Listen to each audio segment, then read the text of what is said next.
Good morning, everyone. Welcome back to Ride the Six Motorcycle channel.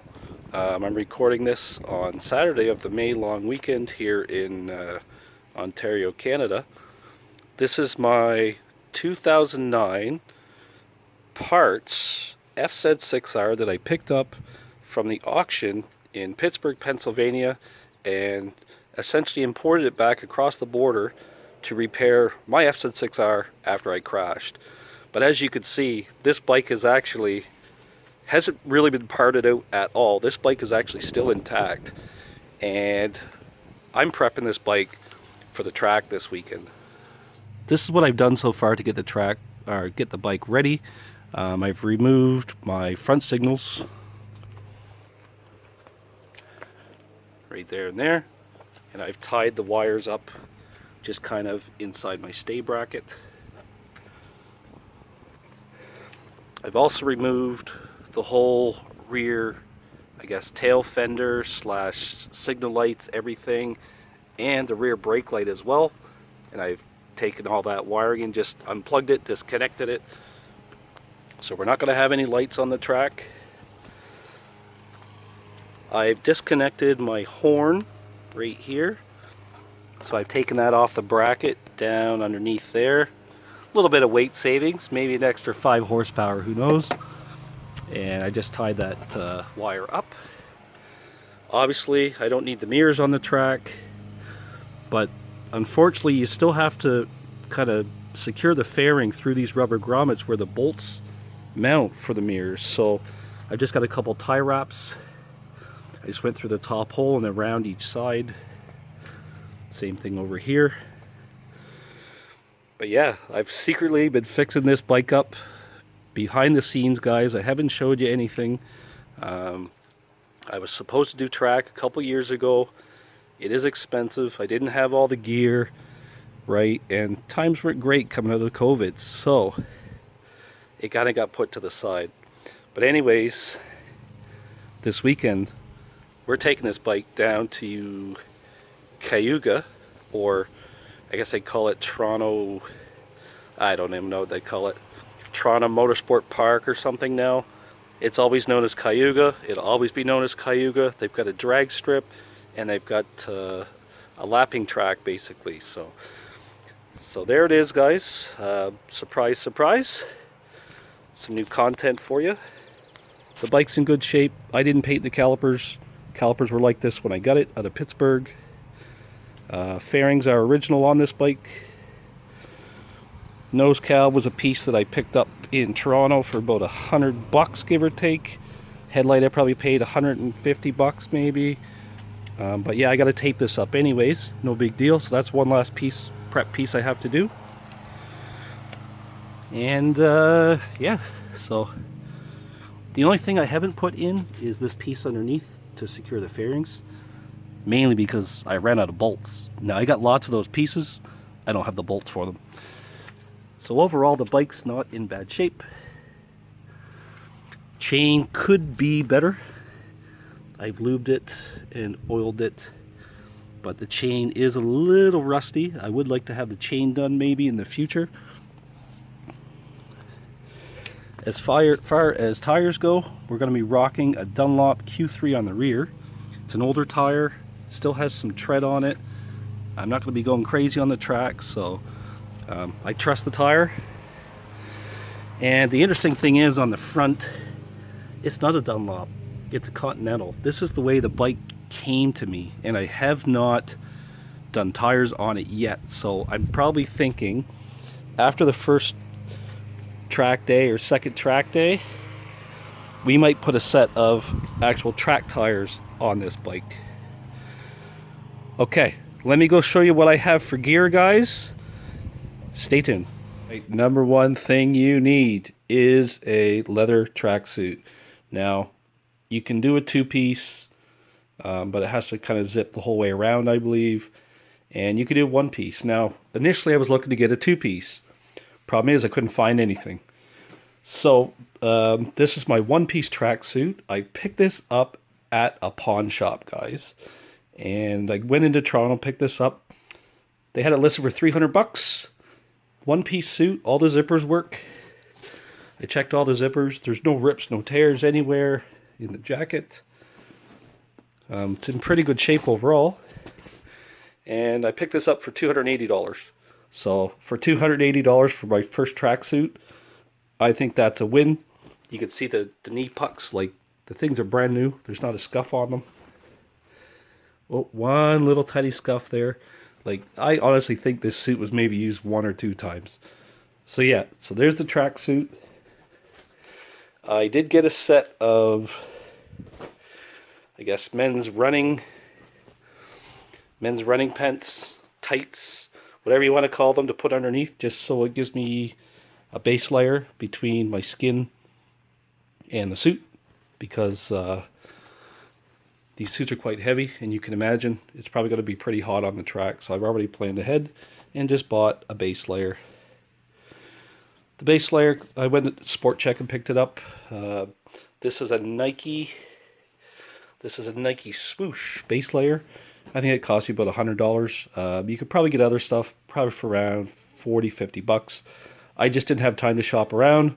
I grabbed whatever's on the shelf, and we have our Nike base layer for underneath the tracksuit. Let me go show you the helmet and gloves and boots. Here's the helmet we're going to be using. This is a Scorpion. Let me see if there's a model number on it in the back. Scorpion EXO 1400. And it is DOT certified. And the date on the helmet is actually pretty new as well. I bought this helmet used from my buddy Chubba. He's actually going to be joining me on the track this weekend. He's been out a couple times, but this was his helmet. He said he wasn't using it, so I picked it up from him. Gave him some cash, and he went out, got a new helmet, whatever. For gloves, I picked up a set of Alpine Stars SP8. Pretty affordable glove. Has a nice full leather palm. And it has the knuckles. Like, it's pretty good glove. It's the rear of the glove, though, this is like an imitation leather, but it is a gauntlet style glove, which you need for the track. You have to have a full length gauntlet glove.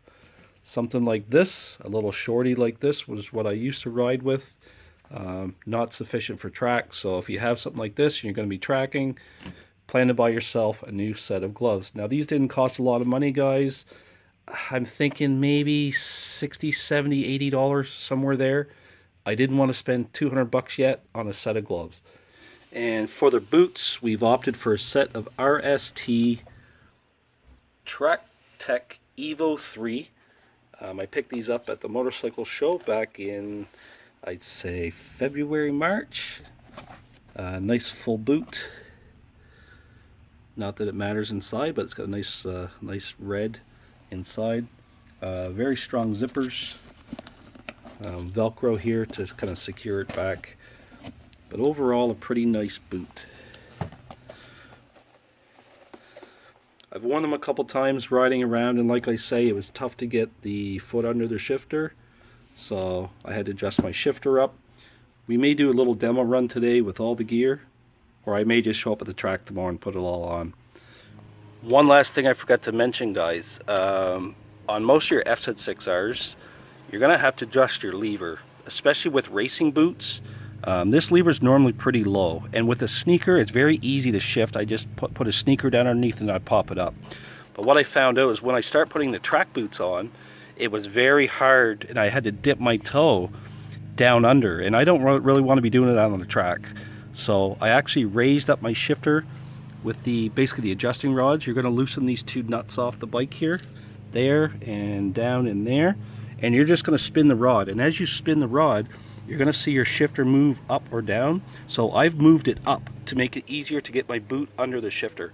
But right now I'm at about the maximum length before I have to adjust this. So we're going to try it the way it is. Hopefully I have enough thread there and it's not going to fall apart. Last thing I want to do is I want to decorate the bike up a little bit. I've got a couple Puig stickers. I might have 1 or 2 on the bike already. I don't know what's in here. It looks like I have a K&N All Balls Racing, which is kind of cool. That was from my my main FZ6R.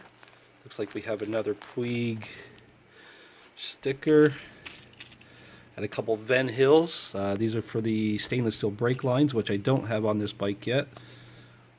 This one I don't remember where I got it. 61.com, don't remember. Cancelled. Some RK chain stickers. A couple more Ven Hills. This bike probably will get stainless steel brake lines eventually. I got a couple Heel Techs, and as you know, Heel Tech does make some gear for the FZ6R. Might not be a bad idea to throw some of that on there. A couple of guys I know just from attending the races. They actually own Purple Skull Brewing, and they sponsor a major superbike rider. Of course, we got some Liqui Moly. That'll probably look cool on the bike. And last but not least, I have something from Bayside Performance where I ordered something for my MV Goose, I believe. I think it was the exhaust servo eliminator or something. So let me go see what's going to look good on the bike, and I'll show you a couple pictures. Just back at the bike real quick, guys. Don't forget, you got to dump your coolant on your bike. I have distilled water in the bike. It's been flushed twice, so distilled water with a little bit of water wetter just to keep the water pump happy. I've also added the obligatory decals on the bike to maybe give it a couple extra horsepower. I like this one. This is cool. I just stuck it on the fairing there. I got me some Liqui Moly stickers, some Heel Tech stickers. All this stuff is stuff that's going to be going on the bike anyway. I didn't want to put anything on there that wasn't going to be going on the bike. This was with the bike, Cali Protectives, Liqui Moly again, and another Heel Tech. So I've got more, guys, but I don't want to put too much on the bike right now. I've got the Ven Hill stuff. I've got Puig. I'll just slowly get it on. I just want to decorate it up a little bit, like the solid white fairing. It looked like too much white. This breaks the color up a little bit. Okay, guys, I'm getting ready for the track. I got to go get a trailer, get this bike loaded up for tomorrow. Don't forget to like and subscribe, guys, and I'll get you some videos of the track if I can. Ride safe on this long weekend, everybody. Enjoy.